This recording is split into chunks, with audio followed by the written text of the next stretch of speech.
Hi there. I am Jennifer Dole, your host of HR Tech Chat.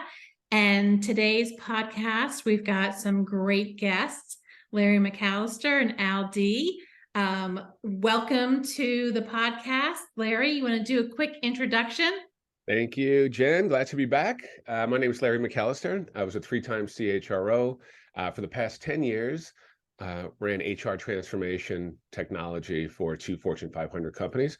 About a year ago, I started on my own, writing this book called The Power to Transform, and working with Jen and Al on, just talking all things leadership and technology and transformation. So glad to be here.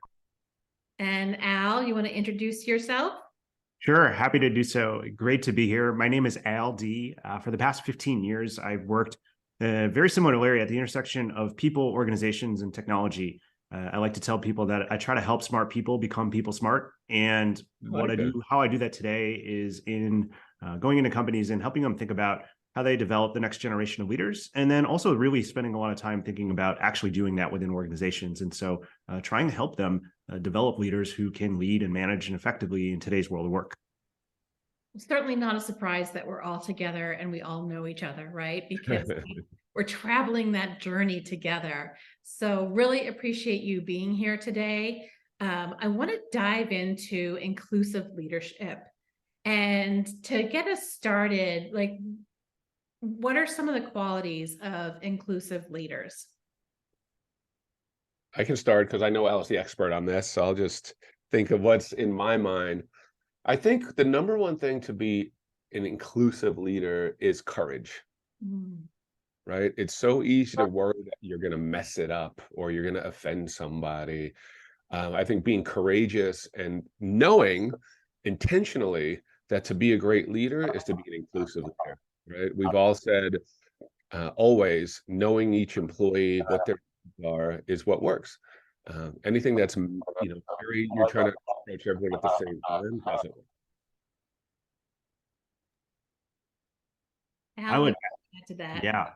No, what I would add to that is when I think about two things about leadership. So the first is just this general idea of your desire to help people get more together, right? And so I think part of being inclusive in leadership is this aspiration and belief that you want to set conditions to get more out of everyone, and the willingness to kind of see that and search for that.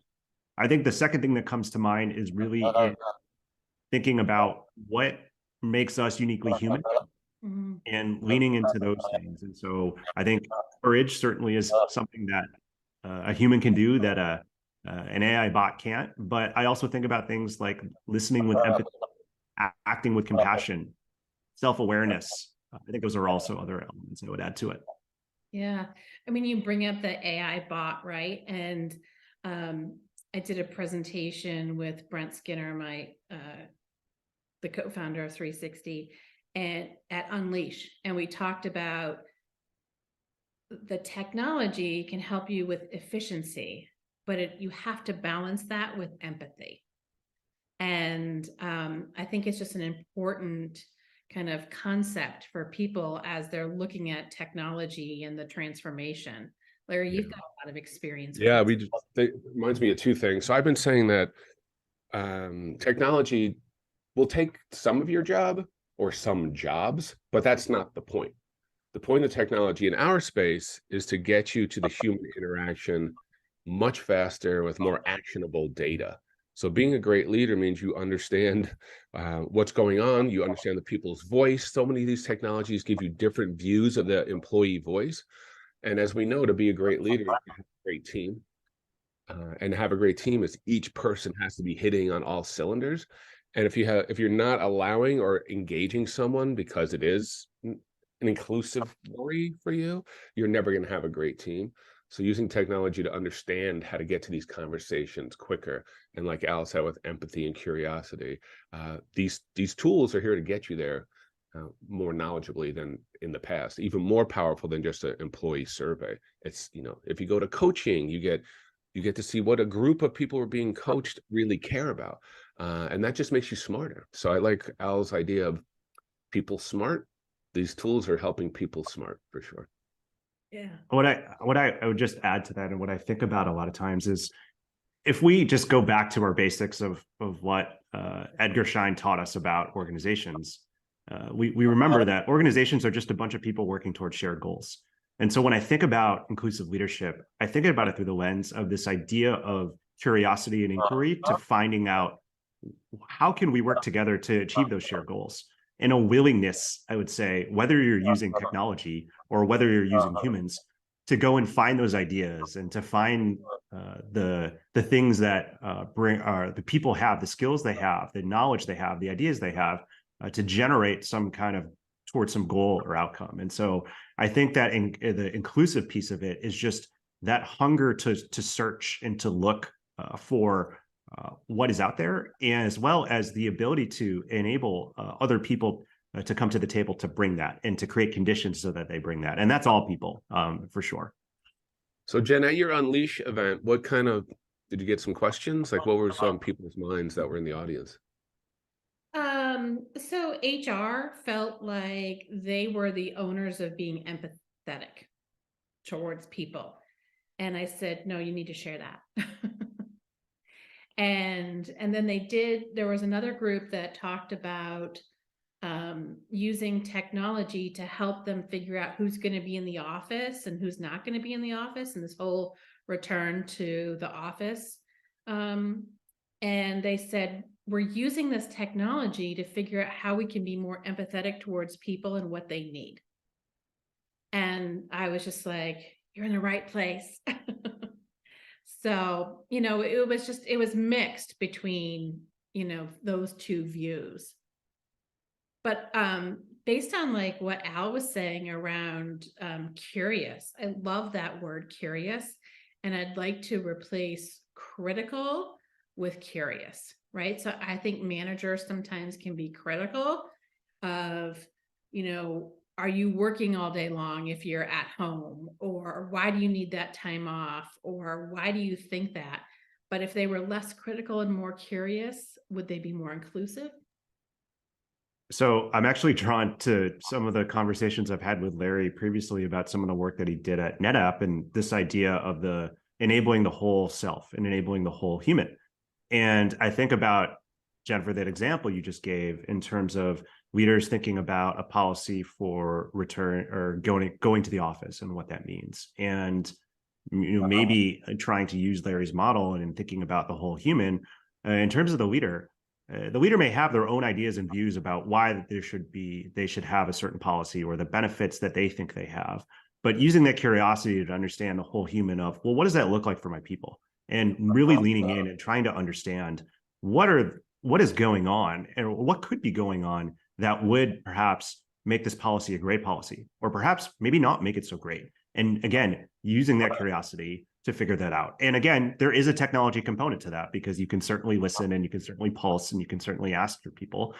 But in addition to that, you can also certainly just be curious yourself and go down the hall and talk to them or catch them on Zoom to do it. But I'm thinking about that within some of the conversations I've had with Larry about just that framework that they used at NetApp to really better understand their employees, as well as what they could enable for their employees to be successful, regardless of what policy or process they were thinking about.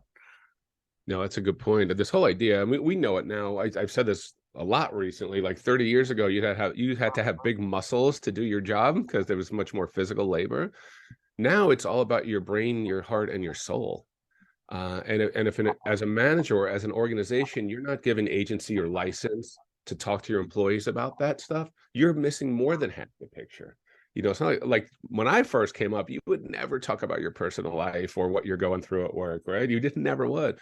But now, as mental fitness becomes more in society, we've seen a lot of athletes come out and say how important well-being is for them and drives elite athleticism. Same thing at work. It's a muscle that we have to build. And we would do these quarterly conversations where at first it was about career and future and not just day-to-day work. It was about thinking about you and your boss talking about the future. But as time has gone on, we started building questions around the well-being. How are you doing? Are you feeling burned out? What can we do to, help you stay healthy and accelerate and bring you a coach? So if you're not playing both sides of the equation, work and mental being, mental fitness, you're missing out. And more tools are helping us understand that. So let's dive into the business outcomes of inclusive leadership, because I hear so often that this is sort of like the soft stuff, but I'm going to argue that the soft stuff is the hard stuff, and that you can actually, put a business outcome, influence a business outcome with this. So curious around, how do you go have that conversation with the CFO? Well, for me, I was just at the Uplift conference, right, where they talk about, Alexi, who's the CEO, kicks off with, here are actual results. Mhm. So across, he focused mostly on sales. So he and Salesforce, they teamed up. And you could see sales folks who had coaching versus those who didn't had double the sales velocity, size of deal. They were healthier. They missed less days. And there's a stark difference. And the proof is now true. I think people used to call it soft because you couldn't prove it. What's the ROI in having a healthy employee? But now with the data that coaching, straight up coaching, makes your sales force better across all industries. It's flat out incontrovertible. And I think that more and more of that has to happen to convince the CFO, who I think is starting to get it a little more and more. Al, I'd love to hear your sort of thoughts on that.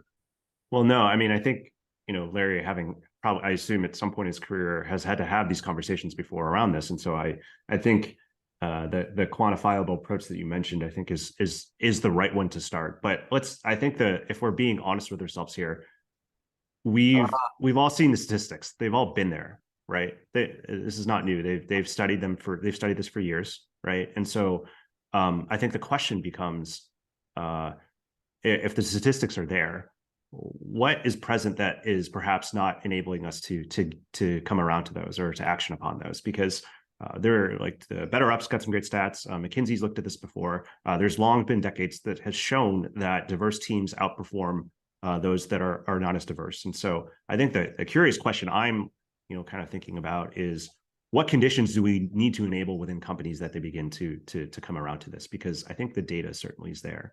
And I think one other aspect of this that sometimes I think about is this idea around, so we talk about some metrics around things like engagement, productivity, and retention. But sometimes what we fail to do is also to even ask ourselves, how are we defining what those are, right? Mm-hmm. And let's take productivity as an example, right? What does that even mean, right? What does that mean within our organization, or even retention for that matter? Larry, I think you and I have talked about this before, but the way that we maybe viewed retention 30 or 40 years ago versus what we might view it today, just given the context and changing nature of the environment, might be slightly different. And so while I do think that on one hand, some of the data that we've been looking for in terms of the business case has always been there, I think the other curious question I have is that in today's world of work, are some of those same metrics still relevant? And that doesn't necessarily mean that we shouldn't be inclusive. I think it does, but I think it points to a broader question that even if you're someone who says that you're data driven, are you also asking yourself, are we not only measuring the right things, but have we actually defined them in a way that is fit for today's world of work?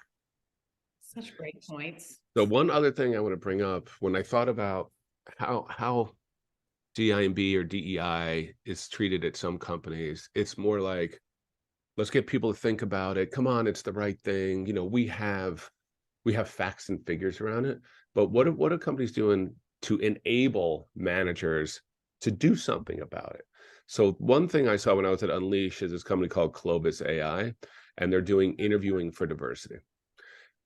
And so they do similar stuff that you've seen before, where they'll look at the job description and say, this looks like you're about to hire a man, right? Like that. But what I really liked is they'll analyze the interview. So they'll, as you're interviewing a candidate, they'll analyze that interview and then give pointers to the hiring manager of better language, how to have a better experience with the candidate, and how to think as you're talking and analyzing what you're getting back from a candidate, to do it in a much more equilateral way. So anything that is teaching people how to do stuff is way more powerful than just saying it's the right thing to do, even though it is the right thing to do. So this is my favorite subject. It's the intersection of technology and diversity, equity, and inclusion, and particularly like promoting women in the workplace. We've seen a lot of challenges that women have gone through the pandemic, and that many of them are quitting the workforce or not being promoted because they've got all these other responsibilities. And I'm committed to raising more awareness around how technology can help this. And AI is doing some amazing things right now. Yeah, two things I would say. I think I told you this last time, Jenna. I posted it on one of your LinkedIn posts that when I first brought Better Up into a company, we had 30 female directors whose engagement scores were dropping time over time. So we asked them, what would you want? And they said a coach or a mentor. And I firmly believe it's very difficult to have managers learn how to be real coaches. It's a commitment to do it, and you have to build that skill. So we brought in Better Up, and those 30, which is individual growth, whole person growth, like Al was mentioning before. It's perfect if something outside your job, like maybe kids or something, are affecting what you're doing at work. So to have a coach do the whole thing. So after a year, all 30 of those director women were still engaged, still at work, and asked to sign up for another year. So that's technology of AI matching you to the coach that fits you best, right? So AI to match you to the right coach, and then the right coach to have the personal interaction. And that was what made me take Better Up to me to this day, was that specific instance. So as Larry was talking, the other thing I think about sometimes is ONA, or organizational network analysis, and using that technology to find the spots in your organization, or to find the people who can be the mavens or the nodes or the connectors, if you will. And it's really interesting because I've talked to some both consultancies that do this, as well as software providers that do this. And a lot of times they will, before they do a project with a company, they'll say, okay, tell me who you think the nodes in your company are, and they'll list off like a list of people, and then they'll say, okay, well, we're going to go and try to find out. And there's always a really, really interesting conversation and discussion of the people who, based off of what we believe are critical levers of leadership or connection, or who are the mavens, versus what we go and find in reality. And I always think that's such a fascinating dichotomy, and particularly through the lens of inclusion, right? Because there can be some people who are incredibly impactful in your organization, but if your mindset and belief about, quote unquote, what leadership looks like is a certain way, that is going to screen for a certain type of individual. And that might not always be realistic or in reality or expansive enough to account for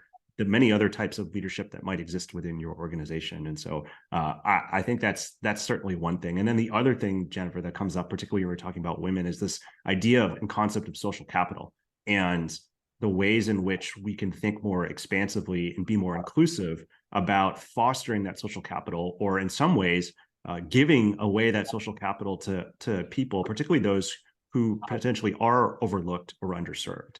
And I wonder the role that technology maybe could play in doing some of that. Yeah, I've spent some time talking with the CEO of Performica, which is organizational network analysis. And, he likes to say, like, work doesn't get done through an org chart anymore. The hierarchy, that's just not the way it works. But it's all these relationships that you have within an organization. And he's actually got data that shows how, people that the influencers in the organization have such an impact on their network, right? Good or bad, it's there. And that they've found that leaders weren't the ones that were the most influential. So it's really interesting. And then I wrote a case study on using it for restructuring, right? Restructuring is made through Excel spreadsheets, and they just, I'm very much generalizing right now, but restructuring is done so archaically, and there's new technology that can let you do it so that you've got the right organization in place afterwards. So I have a side to organizational analytics. There's this company I work with called Presidio, and they are able to say, oh, you looked at them too, Jen, remember? So they're able to say, we can say who are high risk turnover people, because of what's going on in their life. So this person is in meetings 80% of their day.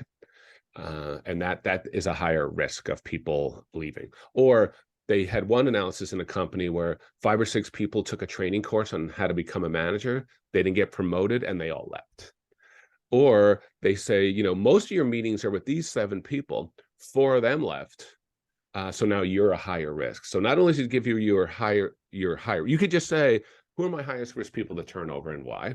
Gives you the list automatically. And then back to taking action, how technology helps you take action. Then you say, well, what can I do to help these people? And it gives you a list of how to work. So if you're seeing higher turnover in underrepresented groups, this is giving you the data of why that might be. And that before we didn't know, right? We were just like, oh, this keeps happening. Let's start another training program. This is saying that's because these guys are not connected to the people who are making change or whatever it is. So, Al brought up O&A, but I think it's really getting more and more precise. So more of this for sure, I think, Al and Jen. Yeah, I mean, the technology is getting you to that personal conversation. But let's think about like the experience of the leaders right now. They've got so much thrown at them. How do we help them? Oh, where do we start? Where do we start? We don't even have enough time today, but I know.